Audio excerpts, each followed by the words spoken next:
And we're live. This is part 2 on congratulating you all because we reached 500 subscribers on this channel. All right, so thank you. Definitely check out part 1 for more, but this is part 2. Why? Well, because I got a phone call in the middle of me recording part 1. The video got shut off. So that's why there's a part 2, folks. Now, what I was doing was I was giving my story of how I got into crypto and kind of just, a little bit of recap of, who I am, where I'm coming from. So, my goal on this channel, you're on Fast Entrepreneur. My name is Justin. Nothing I say is financial advice. Always. I try to make this fun. I want to really want to help people. That's the goal here. So,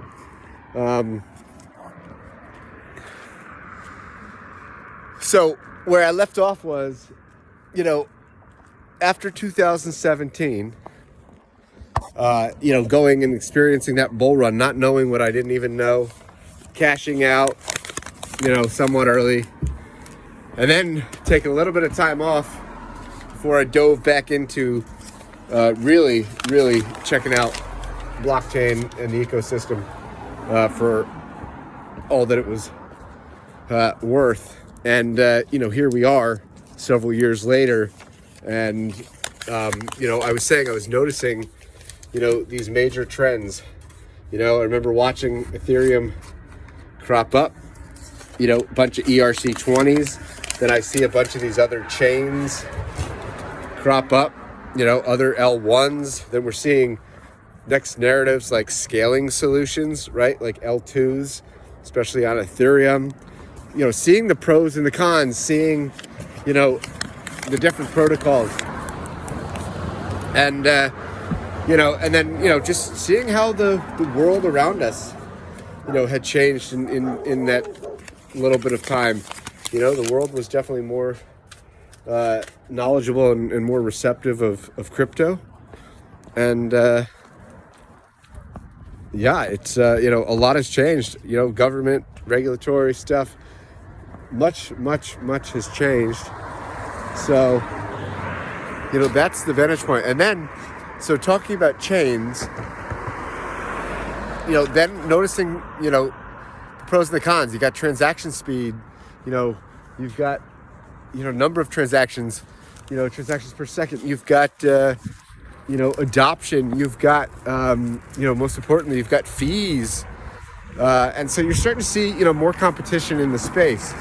Now we're seeing a lot, NFTs, going mainstream. DeFi, right? Decentralized Finance. That was fun to just watch it, come about.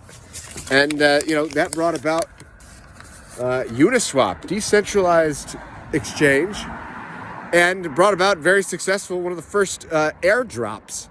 And, if you've watched my videos before, I told you, I said, I was, I think at the time I was watching box mining on YouTube. Shout out to Box Mike, Mike, mining there. And he was talking, and I was thinking, maybe I should start, really kind of, really playing around with but at that time, I think I put it off for just a, handful of weeks. And, I was doing something else. And I missed the airdrop, I think I missed that airdrop by, something like 10 hours or something. It was crazy. And if you don't know those, all you had to do was, do some swaps on Uniswap. So, after that, Uniswap, obviously getting into DeFi, Uniswap became a big friend here at the Tugboat Tavern. And that's kind of, when I started to spend much more time. And was really saying to myself, okay, I missed the Uniswap airdrop by 10 hours. Hopefully I don't want to miss ones in the future. So I started asking myself, what are ways that I could potentially set myself up for future airdrops? And that's still kind of where I'm at today. I mean, I've hit some airdrops. Some have been bigger than others, but definitely seems to be trends of what the industry is looking for in terms of airdrops. Now they're getting a little bit. Now they're getting a little bit more. How do I put it? A little bit more. Some of the airdrops, you have to jump through or do a little bit more interaction with the protocols than maybe just a swap. But looking at the dynamics, using the dexes, staking, right? Just staking, holding the L1 tokens, staking the L1 tokens, staking the dexes and the coins from the dexes, and other, major protocols. That seems so. Now where we're at, and I've said this, focusing a lot on, well, what's next? So obviously, I think that we've got to get away from, the big fees on Ethereum, and we've all been said that, there's going to be,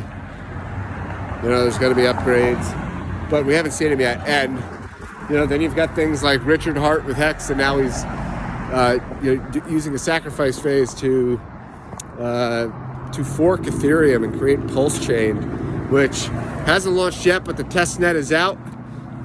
Pulse X is the DEX. So, yet to be seen. But, you've got others, lots of other chains. I mean, we've seen, the rise of Solana. We've seen, Binance Smart Chain. We've seen a bunch of these L2s. I still like things like Hathor, Sleeping Giants. And I think that, interoperability, and this is where Cosmos comes in, I think this is where the next iteration, the next phase, and it looks like that's where some airdrops, are already happening. With Cosmos, Juno, the DEX is, Osmosis. They've got, some other projects, Evmos, etc. Crescent, which is Gravity DEX. You've got other things, but interoperability is a major narrative that I'm seeing. And why not? Because if you can have fast, relatively cheap transactions, and it doesn't matter which blockchain you're dealing with, I don't know about you, but that sounds like a pretty good thing.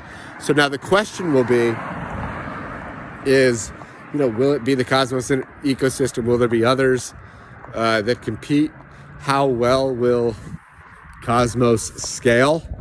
And that is where I think, kind of the next, or at least the way I see kind of a very much, a broader trend is scaling. I mean, all of these blockchains, and I saw this with the layer 2s, is, how many times, listen, I know we're early, but how many times, has Solana broke, or been shut down? So the reality is, it doesn't mean, they could be great platforms, but we're still in the early stages, of this. And the question is can they scale? We've got stable coins, becoming more and more important. We've got, Terra Luna and the Luna ecosystem. There's just so much happening. But I think scaling, especially long term, is where it's at. And that's where, in this part of the review, or whatever we're calling it, it's not really a review, I'm just sharing my story. Again, this is part 2 because I want to thank you all, because we reached 500 subscribers on this channel. And so I think this is a good point. We're talking about scaling. How do you scale blockchains?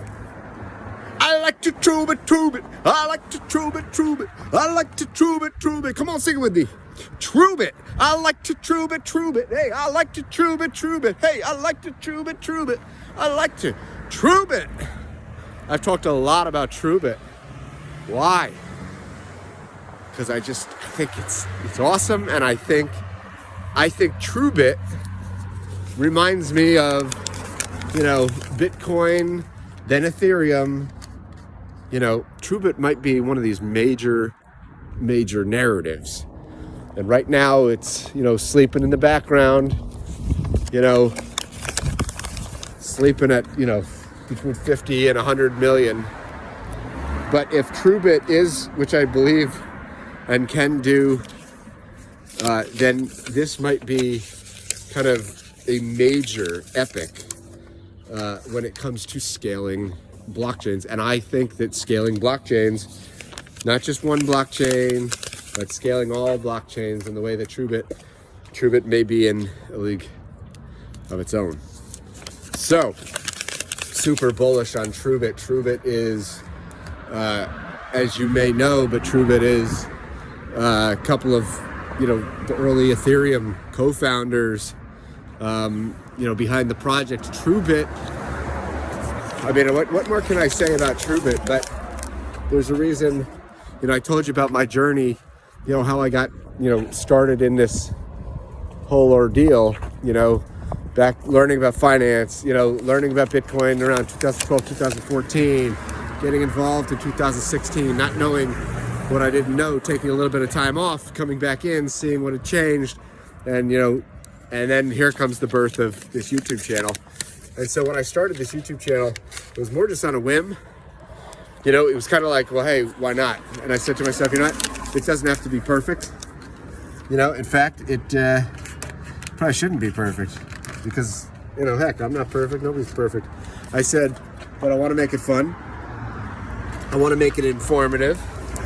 And I want to hopefully share my story so that it can help others depending on where their journey is. And, you know, when I started, I remember, you know, getting a couple first subscribers, like, whoa, you know, and then, you know, started getting, you know, a couple more views, you know, then a few videos even, you know, had over like 1,000 views, you know, in a pretty short period of time. And, you know, next thing you know, a couple people started commenting on the videos. Shout out to y'all. I love you guys. And, you know, it was something fun. It was, you know, I wanted it to be a fun place where, you know, y'all can just come and ask your questions, share your stories, collaborate, and listen. ICE is back with the brand new invention. Well, that's not really the words now, is it? But, yeah, so, you know, and we're still building this community. And that's what's awesome. That's, you know, that's why I like doing these because, whoa, Jesus, right. You scared me, man. Thank you. Scared someone else. All right. Sorry, I didn't mean to scare you. That's all right. I'm alive. Thank you, sir. Woo. Joel, you see that on video? So I'm out here walking, and I didn't know this guy comes up and, oh, he scared me. Oh my gosh. Woo! Hey, how's that for real time? I'm still standing. Should have told him about TrueBit. Oh man. Oh, where were we? I mean, geez, woo! Scared the bejesus out of me. See, I'm out here walking. Nobody usually bothers me or says much, so, you know, if I get like even an acknowledgement or a wave or something, but if somebody actually talks to me out of the blue, woo! I ain't ready for that. Woo! So yeah, I mean, you know, on this channel we've done some, you know, giveaway. We've done some, you know, some fun things like, you know, guessing how many cans and bottles I had returned, and and I'll give it away if you guess it correctly. Just a bunch of fun stuff, and that's what I hope to continue to do. Getting back to interoperability and TrueBit. So I said what I had to say about TrueBit, and then I got scared, but I'm back again. Now, getting off of TrueBit, I quickly just want to go back to Cosmos ecosystem. So, at least right now, and I've said this in several videos, you know, I'm always trying to look for like the lowest, like what's the maybe the low-hanging fruit or the lowest risk but highest possible reward. And